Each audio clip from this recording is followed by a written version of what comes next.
Bonjour, je vous remercie pour votre écoute lors de ce programme pendant lequel je vais vous parler de la vaccination en vous présentant le problème dans sa complexité. Ce programme se développe en trois parties et nous allons d'abord parler de l'histoire de la vaccination et de ce que sont les vaccins, puis des raisons dans la deuxième partie qui poussent certains à refuser la vaccination. Et enfin, dans la troisième partie de ce programme, nous parlerons des conséquences du refus de vaccination. Mais commençons donc cette première partie avec l'exploration de ce que sont les vaccins. Et je vous propose aujourd'hui d'explorer rapidement d'abord l'histoire de la vaccination, le contexte dans lequel les hommes ont cherché à se protéger des maladies infectieuses. Nous verrons aussi en images comment fonctionne la vaccination, ainsi que l'importance des comparaisons pour vérifier qu'un vaccin fonctionne. Nous évoquerons également l'effet placebo et nous parlerons de l'importance de limiter les effets indésirables lorsqu'on administre un médicament préventif comme un vaccin. Et donc, comment en est-on arrivé à parler de vaccins et à proposer une telle intervention à une population saine? Alors, il m'a semblé qu'une maladie se devait d'être mentionnée dans le cadre d'une conférence sur la vaccination. C'est la variole. Et ce à cause de l'importance de cette maladie dans l'histoire de l'humanité, à la fois pour sa capacité à tuer un grand nombre d'individus, de défigurer ou de rendre aveugles les survivants, mais aussi pour son rôle dans l'histoire de la vaccination et comme la première maladie que la vaccination a permis d'éradiquer.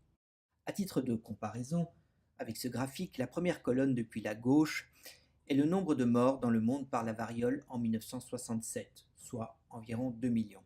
Puis, vers la droite, dans le monde toujours, le décès par le VIH en 2005, les accidents de la route en 2015, les ravages de la peste au XIVe siècle en Europe, la malaria en 2015 et enfin les guerres dans le monde en 2014.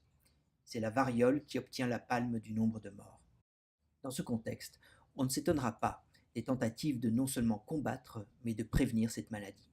Les Chinois, il y a bien longtemps déjà, ont développé une technique d'insufflation nasale chez des sujets sains de matériel infectieux, prélevés chez des malades de la variole. C'est une sorte d'infection délibérée ayant pour but de protéger par la suite l'individu insufflé contre la maladie naturelle. Et cela fonctionnait, avec néanmoins une certaine casse, c'est-à-dire 2-3% des individus ainsi insufflés ou variolisés mouraient de la variole et pouvaient également transmettre la variole aux autres. Ceux qui survivaient par contre étaient protégés contre la maladie. Alors l'histoire raconte qu'une dame anglaise, Lady Mary Wortley Montagu, touchée et paraît-il défigurée par la variole, observe cette technique d'insufflation, de variolisation pratiquée en Turquie, ce qui l'amène à faire d'ailleurs varioliser ses deux enfants, avec succès puisqu'ils survivent à l'épreuve. La technique arriva dès lors en Angleterre en 1721, via Lady Mary. Nous étions alors dans un contexte d'épidémie sérieuse de variole, mais on ne doit donc pas s'étonner du choix de varioliser. De deux mots en somme, de choisir le moins dangereux. On le rappelle, 2-3% de mortalité existait avec la variolisation, ce qui reste bien en dessous de la mortalité de la maladie naturelle. On essaya d'abord de varioliser des prisonniers contre leur liberté, bien sûr, et avec succès. Puis le roi fit la promotion de la technique, qui se généralise alors en Angleterre.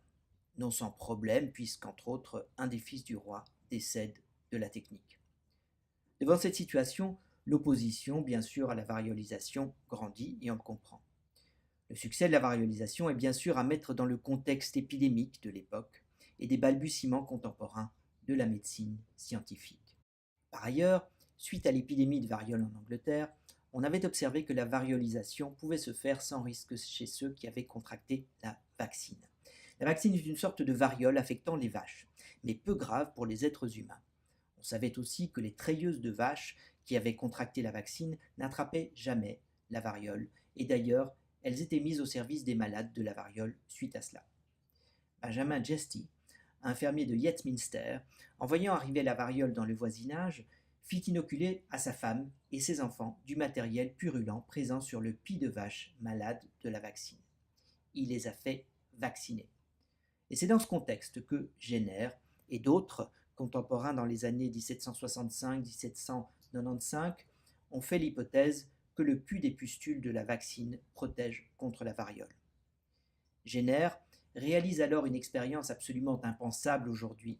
Il inocule du pus de vaccine au fils de son jardinier, James Phipps, puis il inocule du matériel varioleux au même enfant, et l'enfant ne développe pas la variole.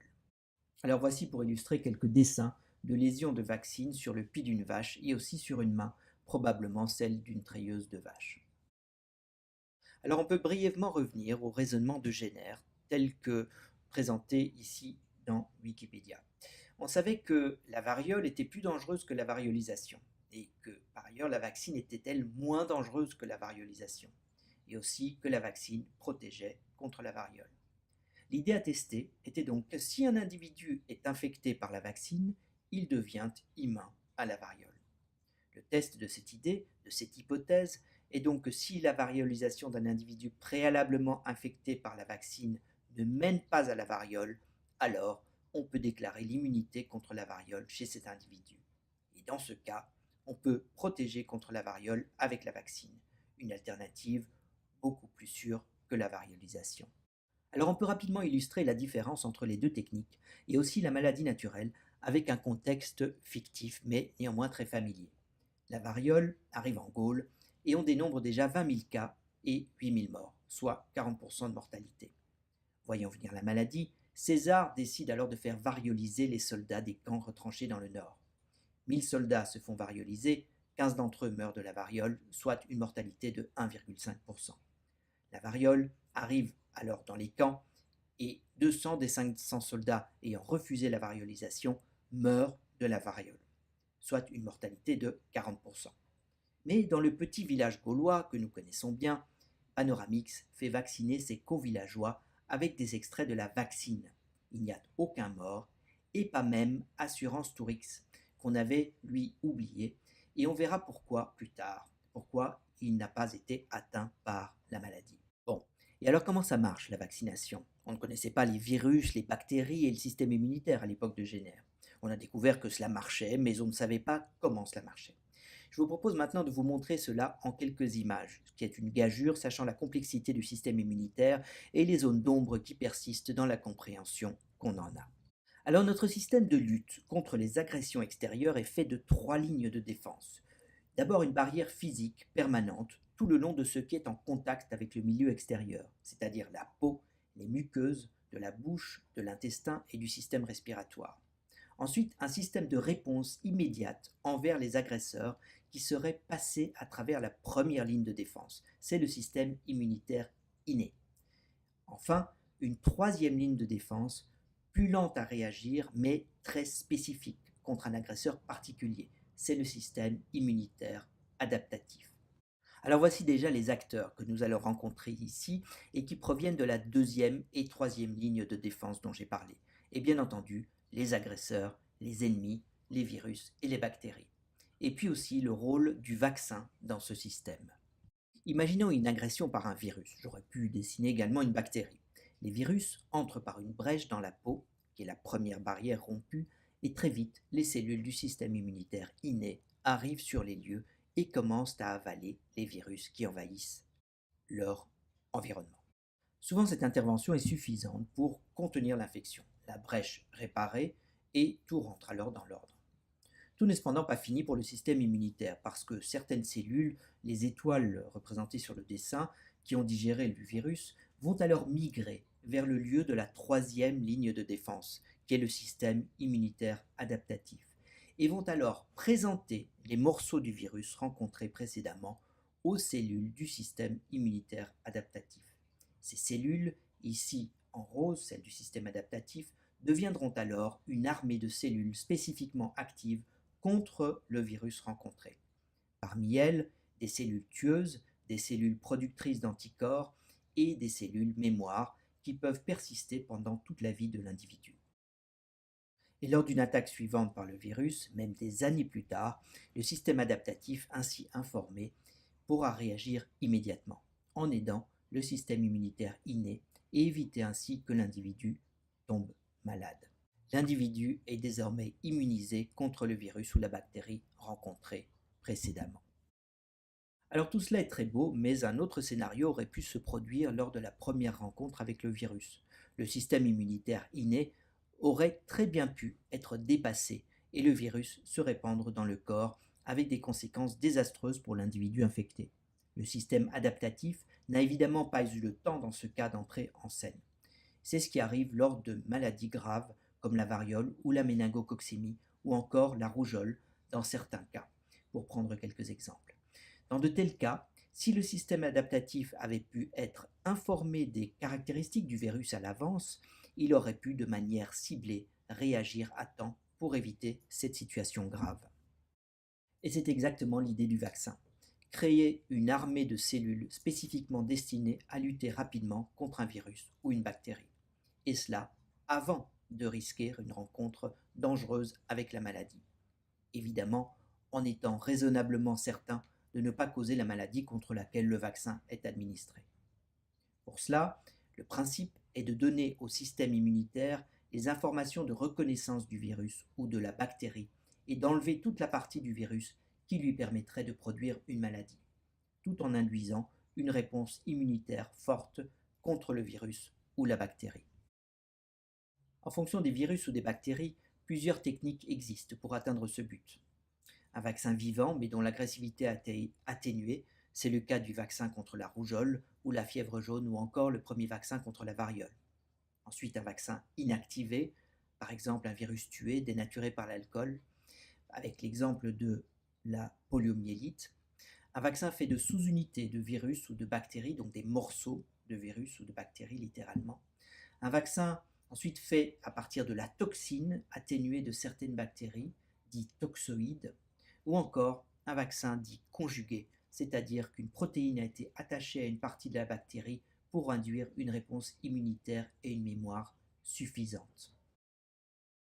Et donc, après vaccination, lors d'une attaque par le virus ou la bactérie contre lequel un vaccin a été donné précédemment, le système immunitaire adaptatif est cette fois prêt à répondre à temps pour empêcher une maladie qui aurait été autrement dangereuse pour l'individu et assurer que tout rentre dans l'ordre sans même que l'individu vacciné ait développé aucun symptôme. Vous aurez probablement remarqué que le docteur Jenner, avec son hypothèse et son test sur le fils de son jardinier, n'a fait aucune comparaison. Il n'a pas injecté la variole à l'autre fils du jardinier, à qui il aurait omis d'inoculer la vaccine au préalable pour montrer que c'était bien l'administration de la vaccine et pas quelque autre effet qui avait en effet protégé James Phipps contre la variole. Je crois que Papa Phipps aurait émis des réserves sur l'expérience. Ce que Jenner a fait ne pourrait être fait que sur un animal de laboratoire aujourd'hui. Et il n'a pas eu besoin de comparaison au vu de ce qui semblait évident à tout le monde à l'époque, l'importance de la variole et l'effet bien connu de la variolisation. Mais en fait, on peut imaginer que le matériel infectieux utilisé pour injecter Phipps ait été inactif pour une raison ou une autre, ou que Phipps ait déjà été immun à la variole. Seule la comparaison avec d'autres sujets non vaccinés aurait en effet pu vérifier cela. Et la comparaison est devenue un élément essentiel dans le développement d'un médicament. Pourtant, ce n'est pas le cas partout, et bien des affirmations peu critiquées dans les médias sont utilisées comme des signes de victoire sans qu'aucune comparaison et donc vérification soit possible. Il faut croire que l'argument fonctionne et convainc. Mais heureusement pour nous et pour nos enfants, en médecine, la barre en termes d'exigence est désormais placée un peu plus haut. En fait, la méthodologie des études cliniques est bien décrite et a même force de loi. Mais je voudrais revenir au comparateur une minute parce qu'il a son importance pour déterminer qu'un effet existe ou non, comme on en a parlé, mais en particulier à cause de l'effet placebo. Alors une intervention sur un patient, quelle qu'elle soit, aura donc plus d'effet que pas d'intervention, et c'est en vertu de l'effet placebo. Au minimum donc, il faut que les deux groupes de comparaison, les enfants Phipps par exemple, reçoivent un traitement d'apparence similaire pour tenir compte de l'effet placebo. Cela permet d'éliminer la différence entre les groupes qui serait due à l'effet placebo. Dans ce cadre, pour déclarer qu'une intervention médicale est efficace, il faut que celle-ci fasse mieux que le placebo. Il existe en effet un problème éthique à administrer un placebo présenté comme un médicament à un patient. Ainsi, les homéopathes déclarent que leur traitement fonctionne, mais de nombreuses études ont montré sans l'ombre d'un doute que la pharmacopée homéopathique ne fonctionne pas mieux qu'un placebo. Dans le cas des vaccins, pour déclarer qu'ils sont efficaces, ce qui est le cas des vaccins sur le marché dans notre pays, il faut avoir prouvé qu'ils sont plus efficaces qu'un placebo. L'exemple a une certaine importance dans le cadre de la vaccination. En effet, Les paroles d'Edzard Ernst pour le Royaume-Uni sont corroborées par la littérature internationale. Je le cite en traduisant pour vous. Les analyses montrent que très peu d'homéopathes et seulement 25% des chiropracteurs recommanderaient à leurs patients la vaccination par le vaccin rougeole, rubéole et oreillon. Près de la moitié des homéopathes et pratiquement 20% des chiropracteurs recommanderaient de ne pas vacciner du tout. Fin de citation. On peut comprendre cette situation à travers l'existence d'une notion différente de ce qu'est l'efficacité d'une intervention entre une pratique scientifique de la médecine et la pratique homéopathique. Alors montrer l'efficacité d'un vaccin ou d'un médicament est une chose, mais qu'en est-il de la mise en évidence des effets indésirables? Notons d'emblée que le plus souvent, les deux aspects de bénéfices et d'effets indésirables existent côte à côte, et que la question est de déterminer ce que l'on est prêt à accepter comme effet indésirable pour accéder aux bénéfices apportés par l'intervention. Dans le cas des vaccins, la tolérance pour les effets indésirables est très basse, puisque, bien sûr, il s'agit d'une intervention de prévention, adressée à toute la population. En pratique, on veut éliminer avant toute chose la possibilité d'effets indésirables majeurs, ce qui est réalisé en phase 1 du développement du médicament, sur des volontaires sains, ce qui est un travail d'ailleurs parfois dangereux. Pour le reste, les effets indésirables possibles sont évalués en phase 2 et 3 de manière continue, et donc avant la mise sur le marché du médicament. Et pour finir, après la mise sur le marché, en phase 4, pour l'évaluation des effets secondaires rares ou qui pourraient apparaître à long terme. Alors il faut dire que la plupart des études cliniques n'ont pas la puissance, voyez cela comme la résolution, pour mettre en évidence la survenue d'effets secondaires très rares liés au vaccin ou aux médicaments. Et c'est la raison du suivi de phase 4 dont j'ai parlé avant, sur le long terme, alors que les produits sont délivrés à un grand nombre d'individus pendant longtemps. Cela peut paraître choquant, mais il s'agit en réalité de la meilleure approche trouvée actuellement, celle juste au-dessous d'une approche idéale qui n'existera probablement jamais. Il faut donc rester vigilant et reconnaître la possibilité d'événements rares indésirables en déclarant toute suspicion d'un événement indésirable. On peut d'ailleurs prendre l'exemple d'un effet indésirable rare et sérieux découvert après mise sur le marché du vaccin contre le rotavirus, virus qui, vous le savez, peut produire une diarrhée sévère chez l'enfant. C'était ce vaccin de première génération qui a été associé et ensuite identifié comme la cause d'une augmentation des invaginations intestinales chez les nourrissons vaccinés avec le vaccin, comparé aux non vaccinés pour ce même vaccin. Le vaccin de première génération a donc été retiré du marché. Et la production d'un nouveau vaccin contre le rotavirus a impliqué une étude comprenant des groupes d'enfants beaucoup plus grands afin d'être sûr de détecter toute augmentation du nombre d'invaginations intestinales dans la population vaccinée. Pour votre information, et pour terminer cette première partie, je vous transmets ici quelques liens pour comprendre les bases de la méthodologie scientifique pour l'évaluation des interventions de santé et pour examiner les bases réglementaires éthiques et légales qui sont appliquées au développement des médicaments à l'usage des êtres humains. Cela permet notamment de réaliser que, même si tout n'est pas parfait, il existe une méthodologie scientifique bien établie et des prescriptions légales claires dans le domaine du développement des médicaments. Ces méthodes et ces lois permettent d'assurer que les médicaments et vaccins que nous utilisons aient les meilleures garanties d'efficacité et de sûreté. Nous verrons dans la deuxième partie de ce programme pourquoi certains refusent la vaccination.